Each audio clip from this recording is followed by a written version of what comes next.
জয় জগন্নাথ বন্ধুরা, আজকে জুন মাসের ২৬ তারিখ, রাত পোহালেই রথযাত্রা। আর এই রথযাত্রার পূর্ণলগ্নে আমরা চলে এসেছি পুরীতে।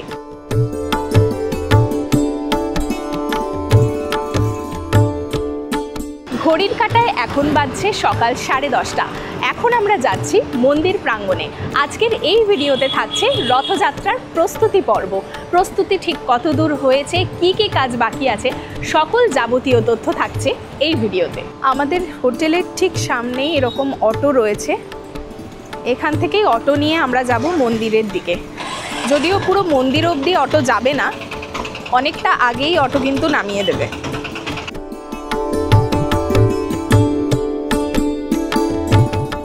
মন্দির অবধি যেতে আমাদের এই অটোতে লাগছে 150 টাকা। তাছাড়া এই লাইট হাউসের সামনে থেকে বাস ছাড়ে, তোমরা কিন্তু বাসে করেও চলে যেতে পারো মন্দির প্রাঙ্গণের সামনে। যদিও আজকে যেহেতু রথের ঠিক আগের দিন, রাস্তাঘাট অনেক জায়গাতেই বন্ধ রয়েছে, তো সেই জন্য একটু ঘুরে ঘুরে আমরা যাব। আর মন্দির অবধি কিন্তু অটো যাবে না, অনেকটা আগে রাস্তাতেই নামিয়ে দেওয়া হবে আমাদেরকে।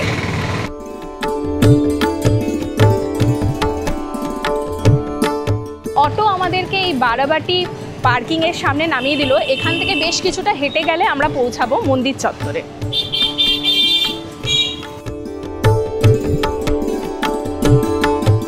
তবে আমার যেটা মনে হচ্ছে, গত বছরের তুলনায় এবছরে ভিড় কিন্তু অনেকটা কম রয়েছে। মানে এখন তো রাস্তা দিয়ে যাচ্ছি, ফিল হচ্ছে আগেরবার অনেক বেশি লোকজন ছিল। এখনো পর্যন্ত সেই রকম ভিড়টা চোখে পড়ছে না। দেখা যাক মন্দিরের সামনে কীরকম ভিড় থাকে। আমরা একদম মন্দিরের পেছন দিকটাতে এসে পৌঁছালাম। এখান থেকে হেঁটে হেঁটে এরপরে মন্দিরের সামনে অবধি যেতে হবে।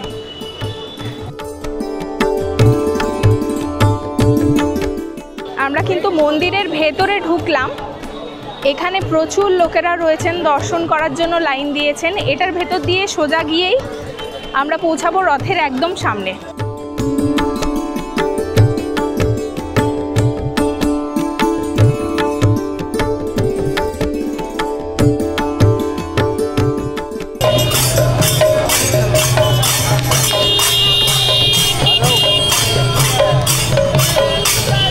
অবশেষে অনেক হেঁটে পৌঁছে গেলাম রথের সামনে।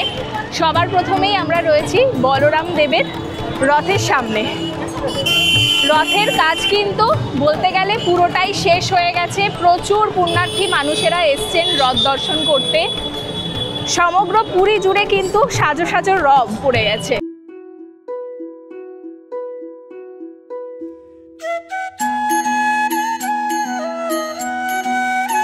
বলরাম দেবের রথের সঙ্গীর নাম রামকৃষ্ণ, তার রথের দড়ির নাম বাসুকী নাম।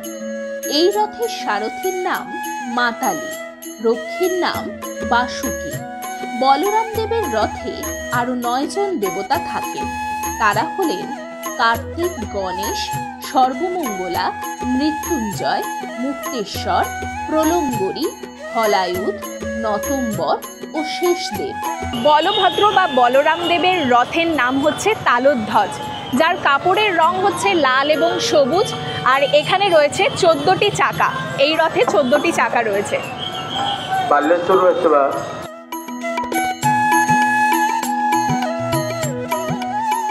অসাধারণ সুন্দর লাগছে। রথের সব কাজ কিন্তু কমপ্লিট হয়ে গেছে। এই ছোটখাটো একটু একটু কাজ বাকি রয়েছে। রঙের প্রলেপ লাগাচ্ছেন ওনারা। অল্প একটুখানি রঙের কাজ বাকি রয়েছে, বাদ বাকি সম্পূর্ণ রথ কিন্তু প্রস্তুত হয়ে গেছে। শেষ মুহূর্তে একদম অল্প অল্প কাজ বাকি রয়েছে, সেগুলোই কিন্তু ওনারা জোর কদমে সম্পূর্ণ করার চেষ্টা করছেন।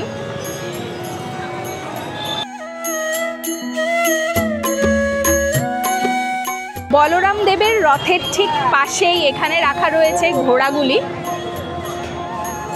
পরপর এখানে রথের যে ঘোড়া সেগুলিকে রাখা রয়েছে এবং অল্প কিছু রঙের কাজ বাকি রয়েছে, সেগুলো ওনারা নিপুণ হাতে অত্যন্ত দক্ষতার সাথে করছেন।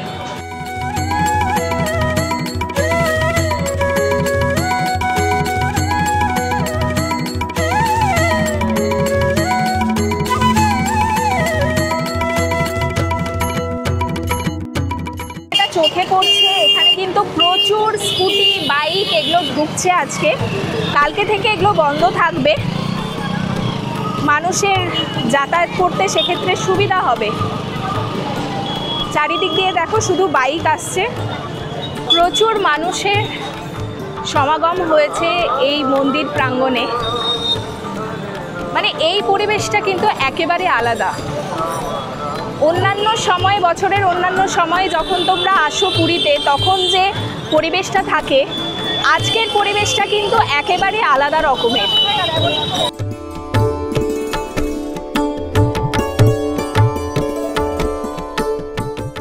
এখন আমরা চলে এসেছি বলরাম দেবের রথের ঠিক পাশেই রয়েছে সুভদ্রা দেবীর রথ।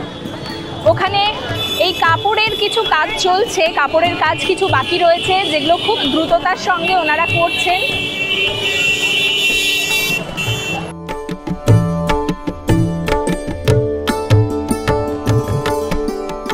সুভদ্রা দেবীর রথের নাম দর্পদলন। সুভদ্রার রথের কাপড়ের রং লাল ও কালো। 31 হাত উচ্চতা বিশিষ্ট এই রথ নির্মাণে 593টি কাঠ ব্যবহৃত হয়। সুভদ্রার রথের রশির নাম সর্পচূড়া নাগুনি। সারথীর নাম অর্জুন। রক্ষীর নাম জয় দুর্গা।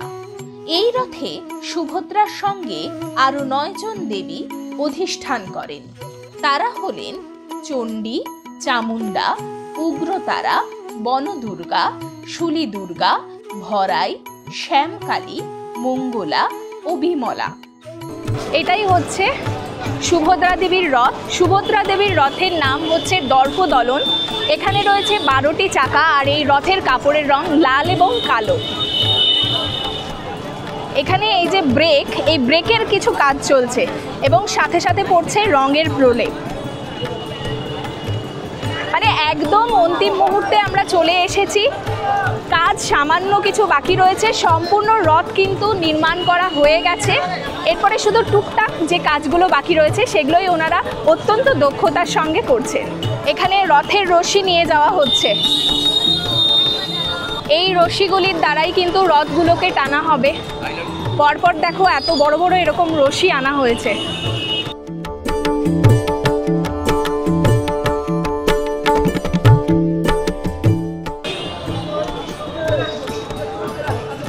এখানে এই রশিটাকে লাগানো হচ্ছে, যে রশি ধরে টানা হবে সেই রশিটাই লাগানোর কাজ চলছে।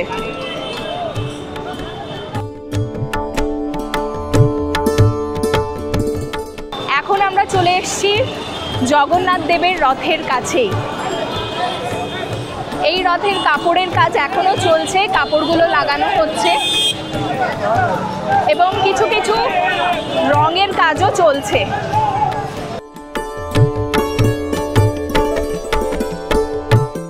জগন্নাথ দেবের রথের কাপড়ের রং লাল ও হলুদ। প্রায় 33 হাত উঁচু এই রথ তৈরিতে 832টি কাঠ ব্যবহৃত হয়। জগন্নাথ দেবের রথের সঙ্গী হন মদন মোহন। তার রথের সারথীর নাম দারুকা বা দারু। জগন্নাথ দেবের রথের রক্ষীর নাম গরু।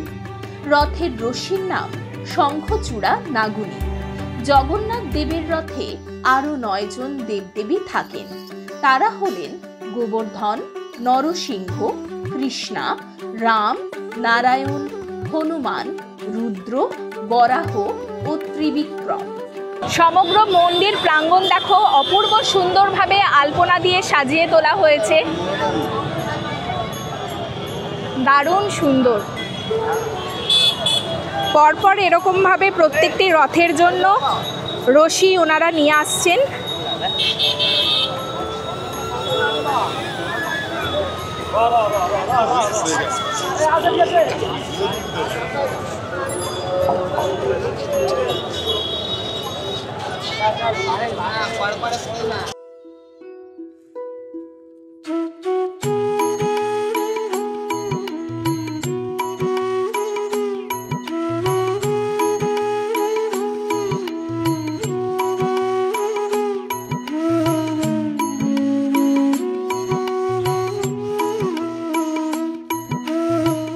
জগন্নাথ দেবের রথের নাম নন্দীঘোষ। এতে রয়েছে 16টি চাকা আর এই রথের কাপড়ের রং হচ্ছে লাল এবং হলুদ।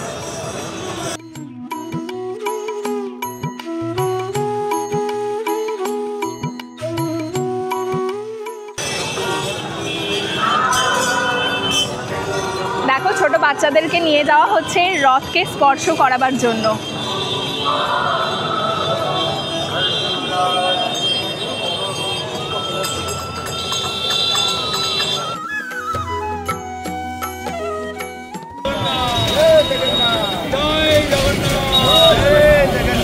এই আবহাওয়াটা কিন্তু একেবারে আলাদা, এই পরিবেশটা একেবারে সম্পূর্ণ আলাদা, একটা মানে অসাধারণ লাগছে। এই সময়টাতে যারা আসেনি পুরীতে তারা কিন্তু এই জিনিসটা বুঝতে পারবে না।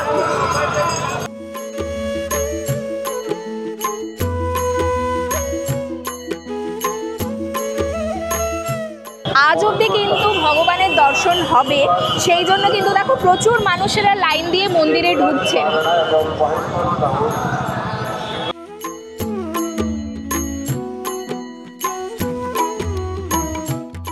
আজ কিন্তু বেশ রোদ রয়েছে, কিন্তু তার সাথে চলছে প্রচণ্ড ঠান্ডা একটা হাওয়া। অসাধারণ লাগছে, মানে কোনো কষ্ট হচ্ছে না কিন্তু।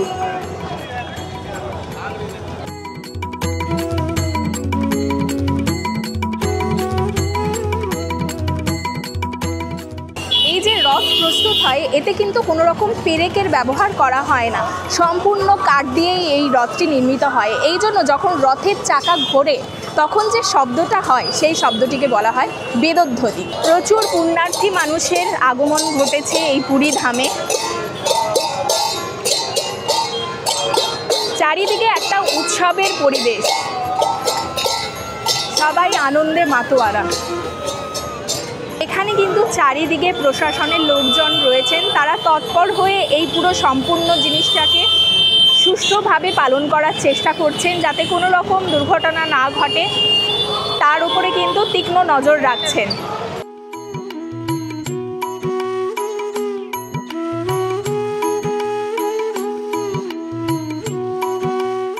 এই সবকটি রথকেই টেনে টেনে কিন্তু এই আলপনা দেওয়া জায়গাটিতে নিয়ে যাওয়া হবে, আর কালকে এখান থেকেই রথ টেনে নিয়ে যাওয়া হবে মাসির বাড়ি অর্থাৎ গুন্ডিচা মন্দিরে। প্রতি বছর নতুন কাঠ দিয়ে এই রথ নির্মাণ করা হয় এবং রথের শেষে এই কাঠগুলিই চলে যায় জগন্নাথ দেবের রন্ধনশালায়।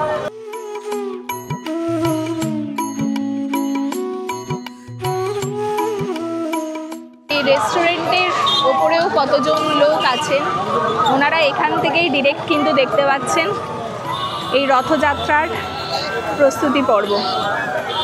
আর এই ওপরে যে সমস্ত প্যান্ডেল করা রয়েছে এখানে কিন্তু বেশ কিছু টাকার বিনিময়ে আপনারা এখান থেকেও রথযাত্রা দেখতে পারবেন। এগুলো কিন্তু বিভিন্ন নিউজ চ্যানেল এনাদের জন্য রিজার্ভ থাকে। এছাড়া যে সমস্ত হোটেল রয়েছে আশেপাশে সেগুলোর ছাদ থেকে বা ব্যালকনি থেকেও দেখতে পারবেন আপনারা রথযাত্রা, কিন্তু সেক্ষেত্রে বেশ ভালো রকমের টাকা লাগে।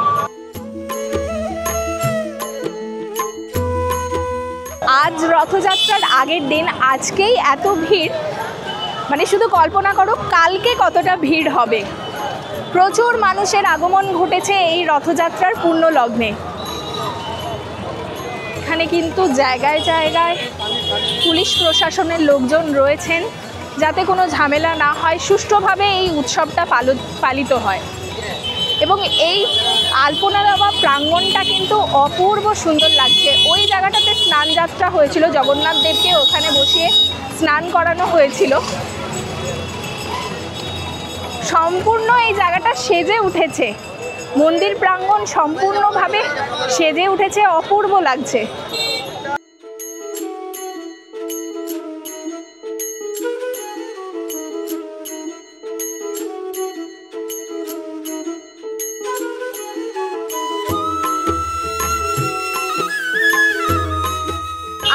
সকাল 10:30টার সময় এসেছি, এখন প্রায় দুপুর 2টো বাজতে যায়। তো রথ এরপরে টানা হবে, রথের রশি দিয়ে এই রথগুলিকে টেনে আনা হবে এই অবধি, সেটাও আপনাদের সাথে শেয়ার করছি। এখানে ভগবানের সব জিনিসপত্র যাচ্ছে এবং ভগবানকে নেমন্তন্ন করা হচ্ছে যাওয়ার জন্য।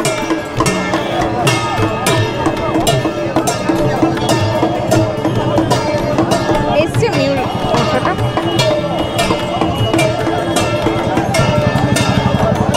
ভগবানকে নেমন্তন্ন করতে যাওয়া হচ্ছে। দেখো এখানে ফুলের মালা রয়েছে, সাথে ছাতা রয়েছে।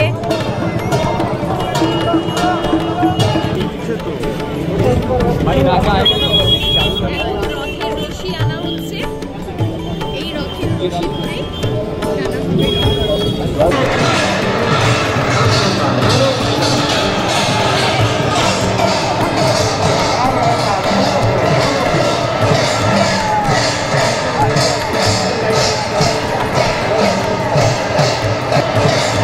অপূর্ব সুন্দর লাগছে এই রথ টানার দৃশ্যটা। মানে এটা সারা জীবন মনে রাখার মতো একটা দৃশ্য, দারুণ। মানে যারা এই সময়টাতে পুরীতে আসেনি তারা কিন্তু এই ফিলটা নিতে পারবে না। জয় জগন্নাথ।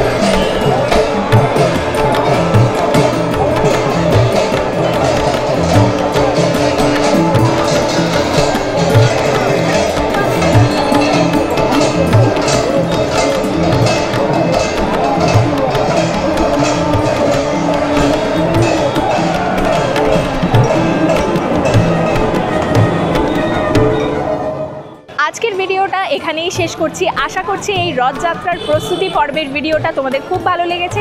যদি ভালো লেগে থাকে তাহলে অবশ্যই লাইক করবে, শেয়ার করবে ও সাবস্ক্রাইব করবে আমার চ্যানেলটা। আর কালকে নিয়ে আসছি রথযাত্রার লাইভ ভিডিও, ততক্ষণ সঙ্গে থেকো। জয় জগন্নাথ।